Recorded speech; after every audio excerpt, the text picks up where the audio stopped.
Ladies and gentlemen, the microphone is about to witness a voice of truth and a voice of logic. I call it like I said. This is Durr's news, views, and opinions from the bottom. No peace! No peace!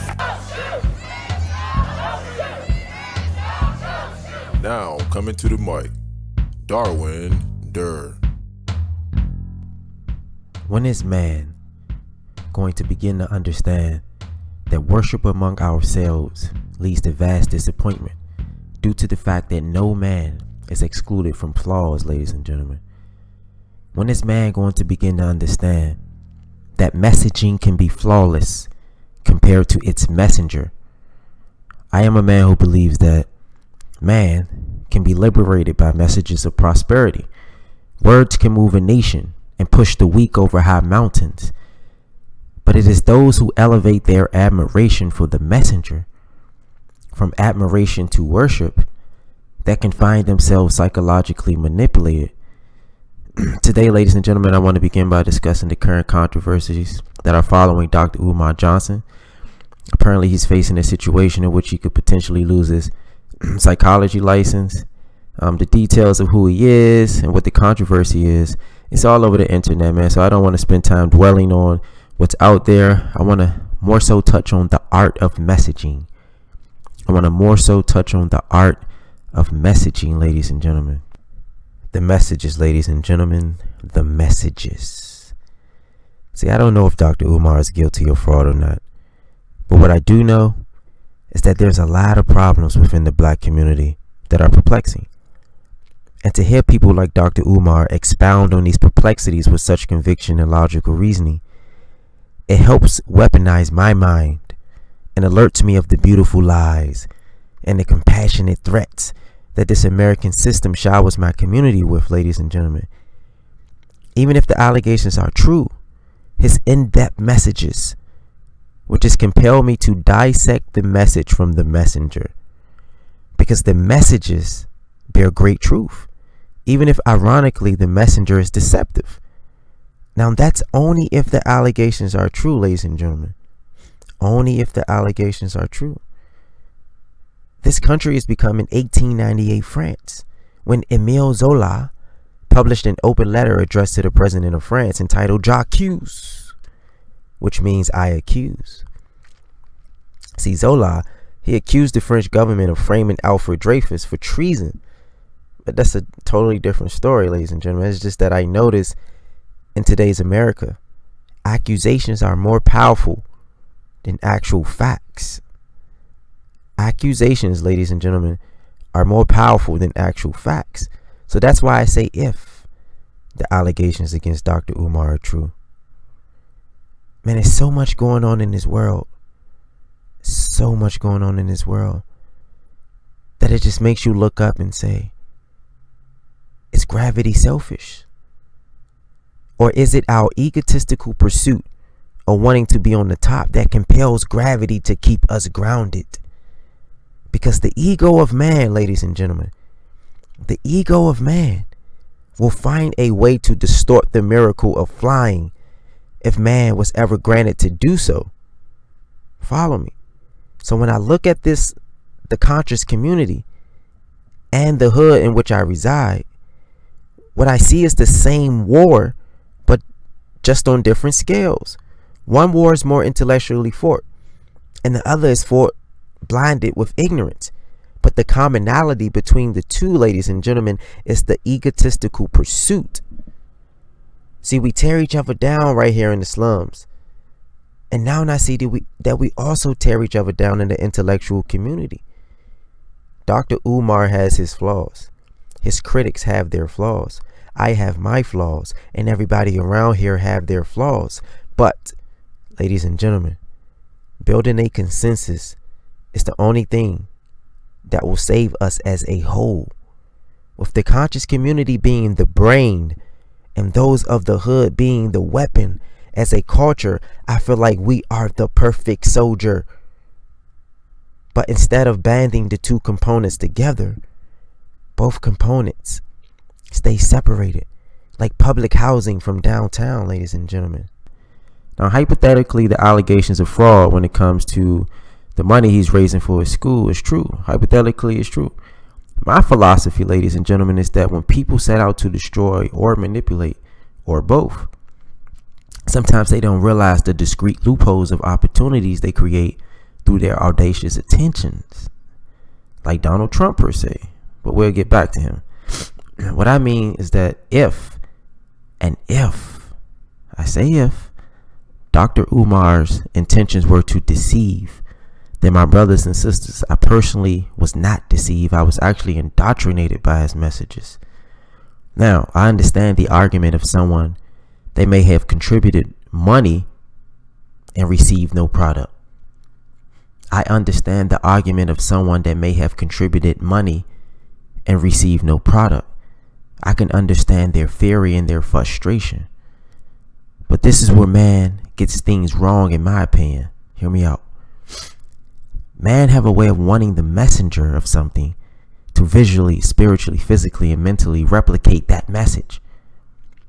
But what history teaches us is that those of great messages also bear hidden flaws. If I attend a church with a lavish suit-wearing, Benz-driving pastor, and he's guilty of extortion, thievery, manipulation, if that message for that day was, brother, don't steal, brother, don't kill, at that moment in my head, ladies and gentlemen, the message overshadows the messenger. The message overshadows the messenger. But man is so empty and full of voids that we not only want messages of prosperity, we also want to be confident by the messenger. We want the messenger to become our confidant, therefore allowing he or she to have power over our mental, ladies and gentlemen, which can lead to negative persuasion and manipulation. As humans, we have to learn how to dissect messaging from the messenger. As humans, we have to learn how to dissect messaging from the messenger, ladies and gentlemen. When you look at the Quran, stories like Muhammad being visited in a cave called Hira in Mecca by the archangel named Gabriel, or when you look at the Bible with the story of Adam and Eve, the serpent and the fruit, I believe that there's a lot of modern day Muslims and Christians who may believe these stories within these books sound somewhat fictional, but yet these religions still have billions of followers because their followers are indoctrinated by the message. Stories of the messenger may seem fictional, but the message, ladies and gentlemen, is the indoctrinating fact. Now, I always tell these two religions because I feel like they are very relevant to my community, ladies and gentlemen. All right, matter of fact, at this time, ladies and gentlemen, let me play some clips of Dr. Umar, a very inspirational figure, ladies and gentlemen. Let me let you all hear some of the clips. You understand? It's the same argument when we talk about crime in the African American community. Well, black men keep going back to jail. Why they can't stay out of jail? 87% recidivism rate. I understand that. Now let's talk about the box, the context in which the African American male exists. 1970, they systematically start removing all the industrial building trade programs from the inner city African American high schools. So up until 1970, you could go to high school, graduate, licensed to be a plumber, carpenter, electrician, mason, barber, over 12 trades. Most of us have grandparents, black and white, who was able to earn a decent living with a high school trades education. They took all them out in the 70s at the end of the Black Power movement on purpose to make sure independent black laborers could not finance the Black Power movement. And then in 1980, the CIA drops the crack cocaine off. And so black men unable to find a legal job participate in the CIA's illegal economy. Mind you, all the factory jobs that were available were shipped out of the inner city. Even in North Philadelphia, where I live, you drive around, nothing but abandoned factories. They moved them out to create a context for incarceration. So who is responsible? when the black male is miseducated, economically castrated, comes out of jail, cannot find any opportunity to set his life aright, can't get welfare, can't get health care, can't get public housing, can't get student loans. So he breaks the law again and goes back. We look at him. How about the system that creates the reality that necessitates that I commit a crime? Take me. I'm 40 years old, never been to jail. I work in them. I do a lot of prison work, but I've never been arrested. Okay? Not yet. Anyhow, take my 6 degrees, take my doctorate, take my certs. Give me a felony on my record.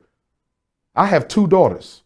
If I have to feed them and my ability to earn a decent living was stolen, I would have to consider, desperation would make me consider going to the corner to sell that package. You understand? Which is why we got to be very careful about blaming the person or separating them from the context in which the behavior took place. The red light on this mic tells me to continue. OneDurr.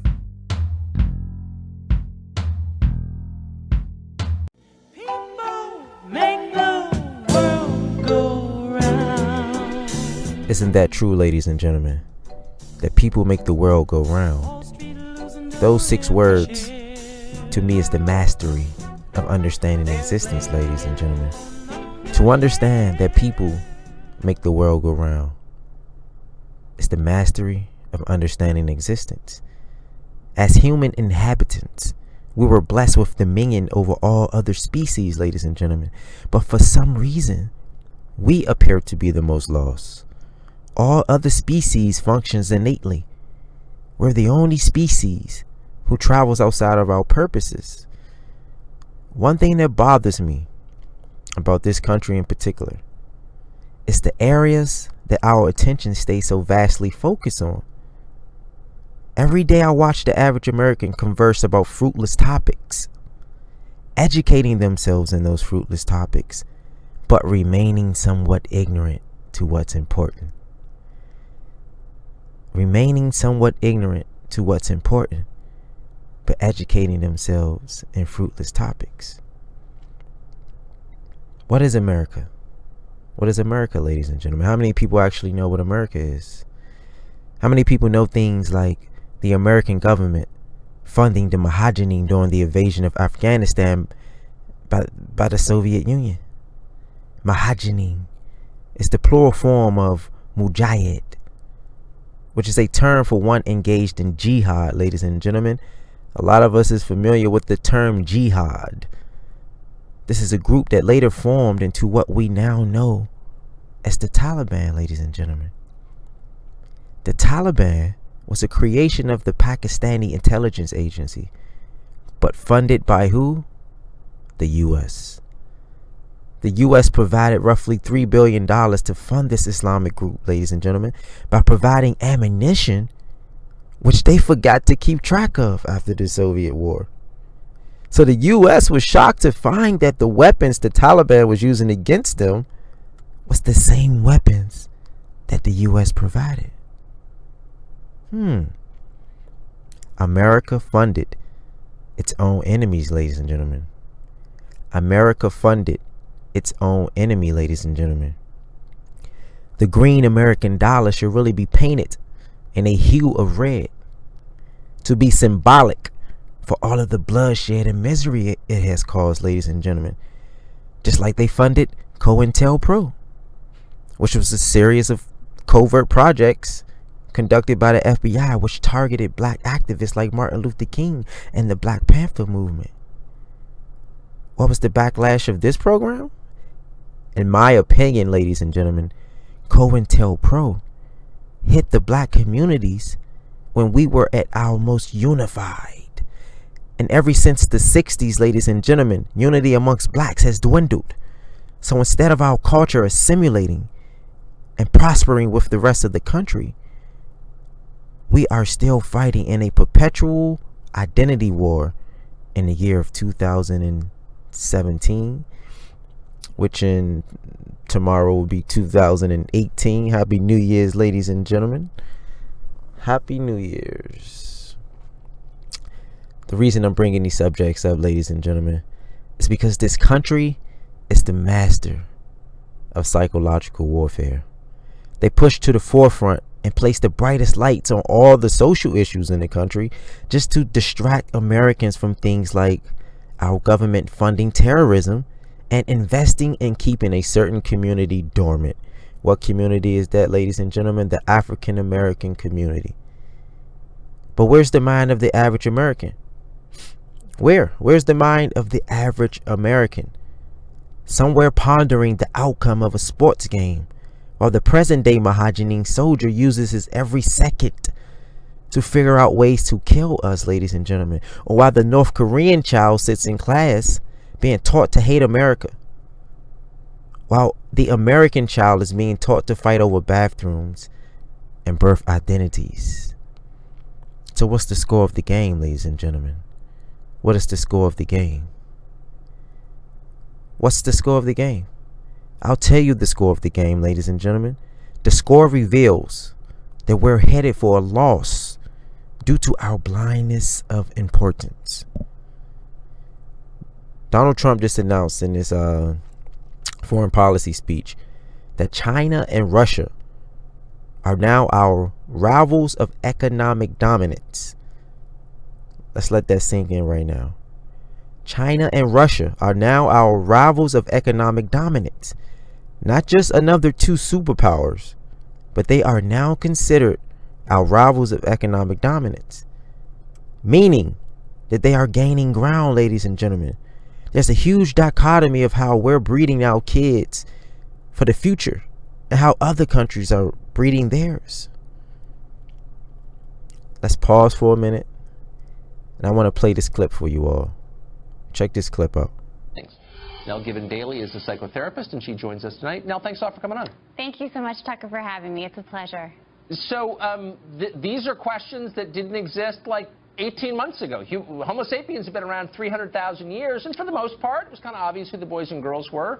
But we've decided in a very short period of time that none of that is real, and we're changing it, because why? Well, to be honest with you, we believe that people who are considered intersex, people who are born with both sets of genitalia, have existed throughout human history. For sure. So the federal government just released a study in 2016 that 1.4 million people now identify themselves as transgendered, and Canada isn't the only place that's doing this.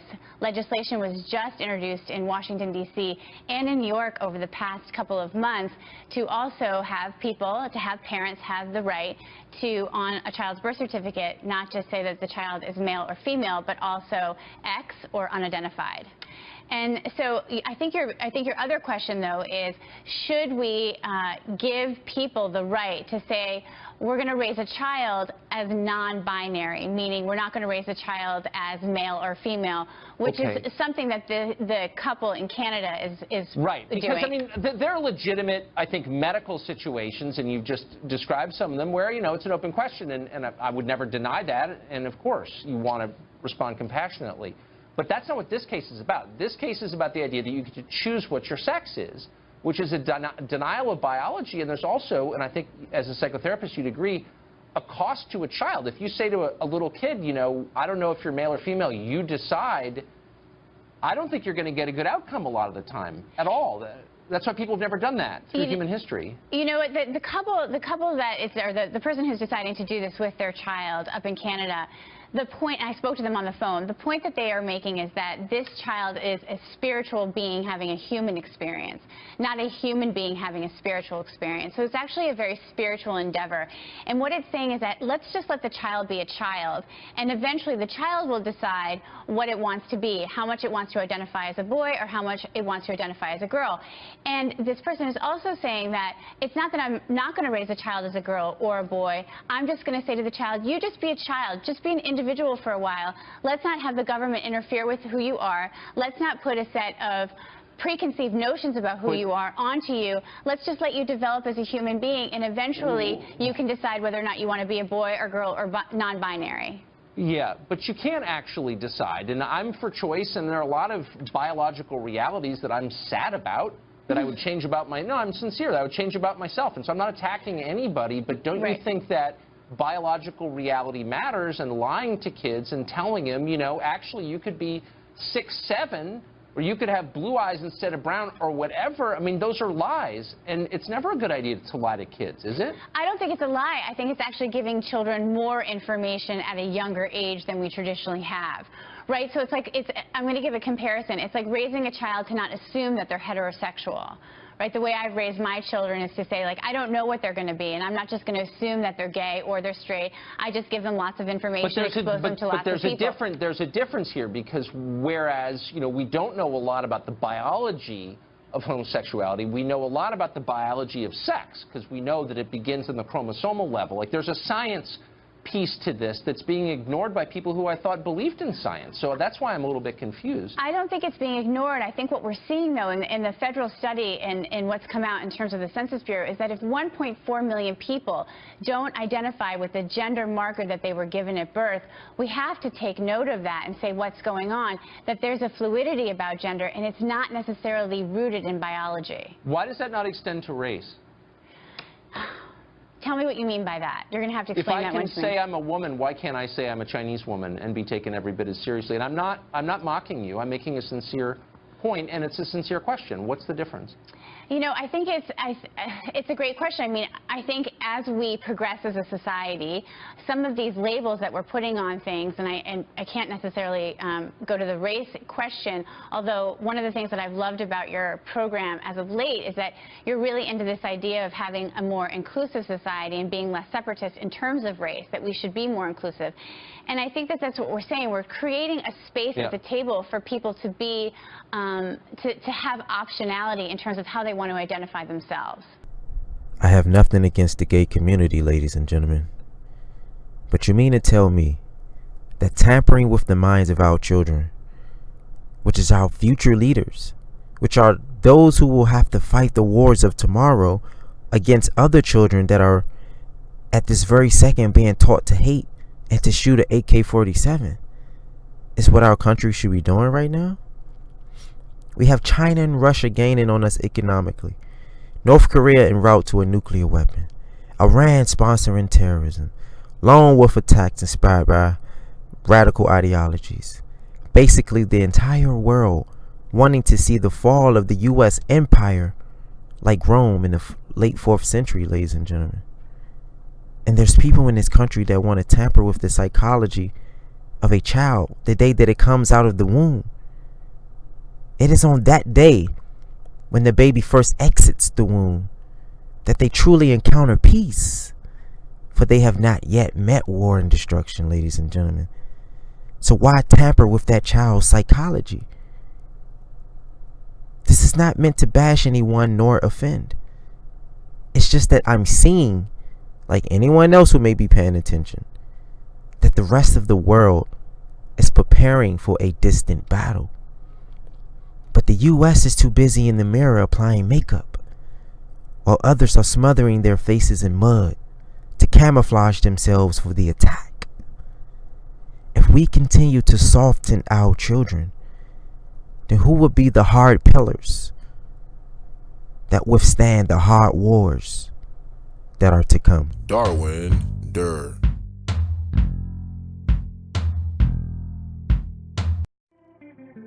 Woke up this morning, man, to sirens and gunshot nights. Running in my untied Nikes. Jews say, man, don't compare it to Auschwitz. But man, murder's murder till someone hit the...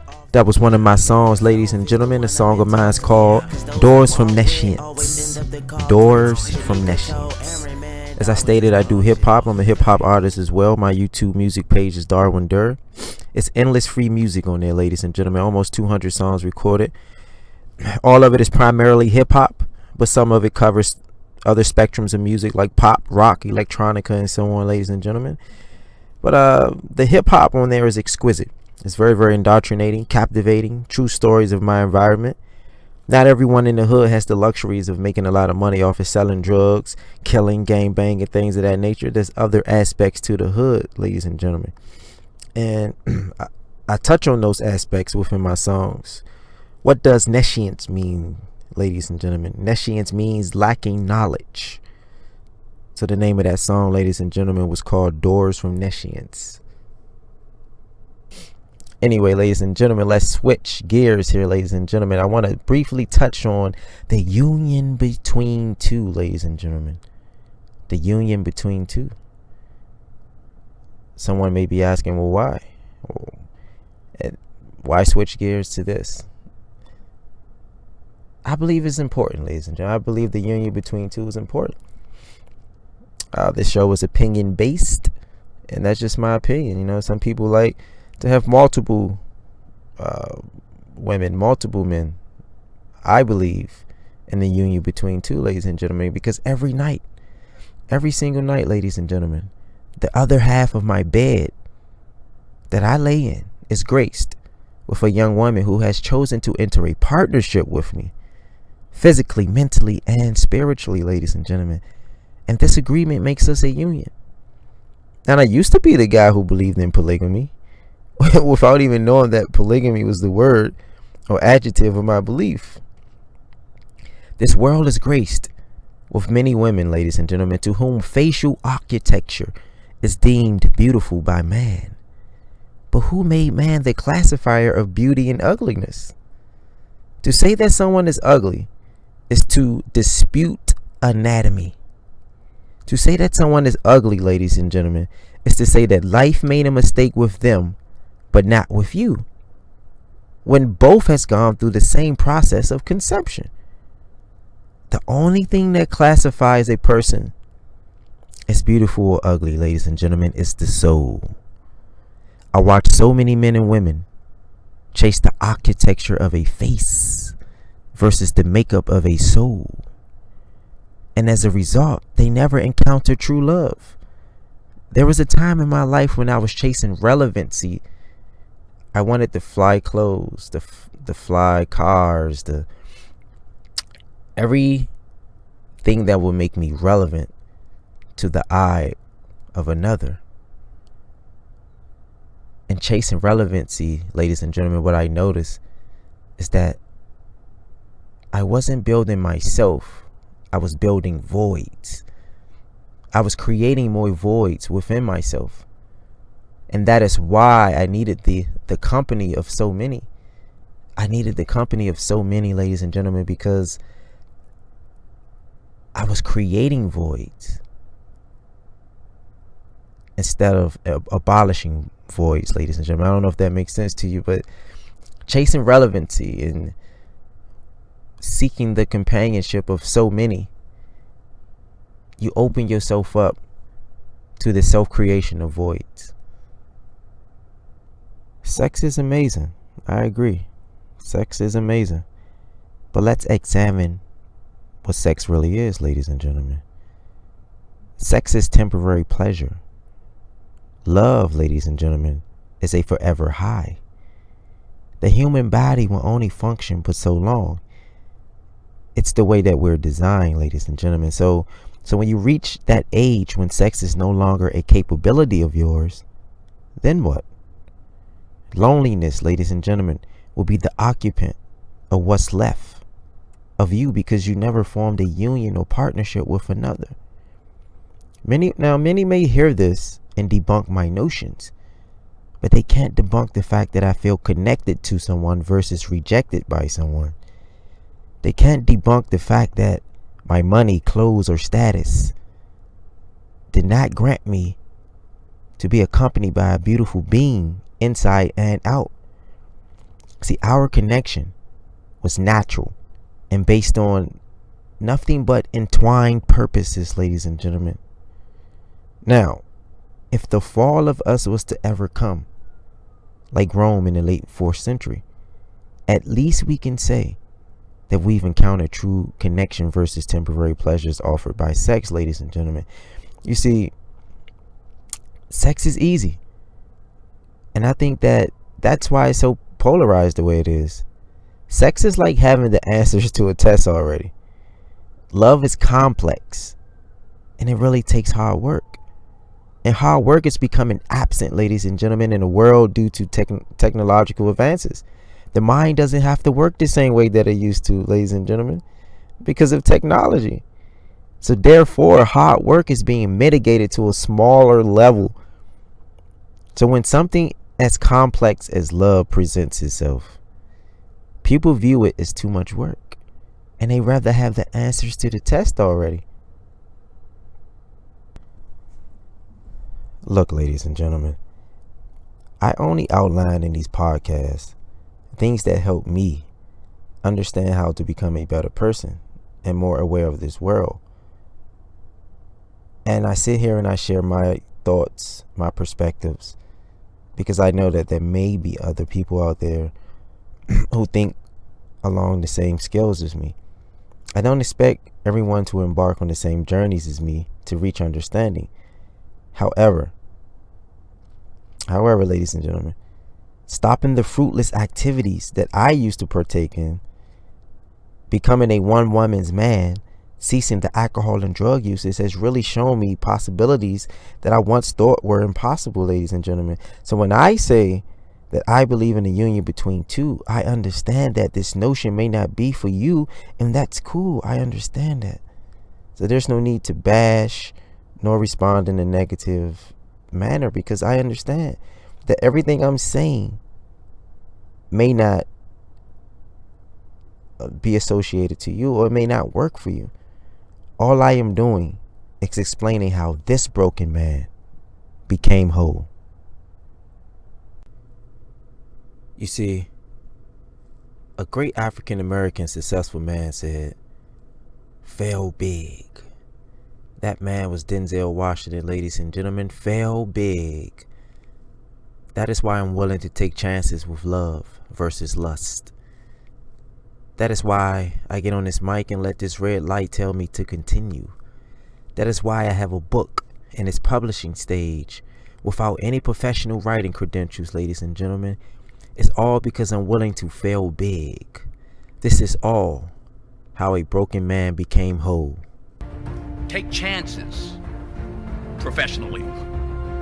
Don't be afraid to fail. There's an old IQ test, was 9 dots, and you had to draw 5 lines with a pencil within these 9 dots without lifting the pencil. The only way to do it was to go outside the box. So don't be afraid to go outside the box. Don't be afraid to think outside the box. Don't be afraid to fail big. OneDurr.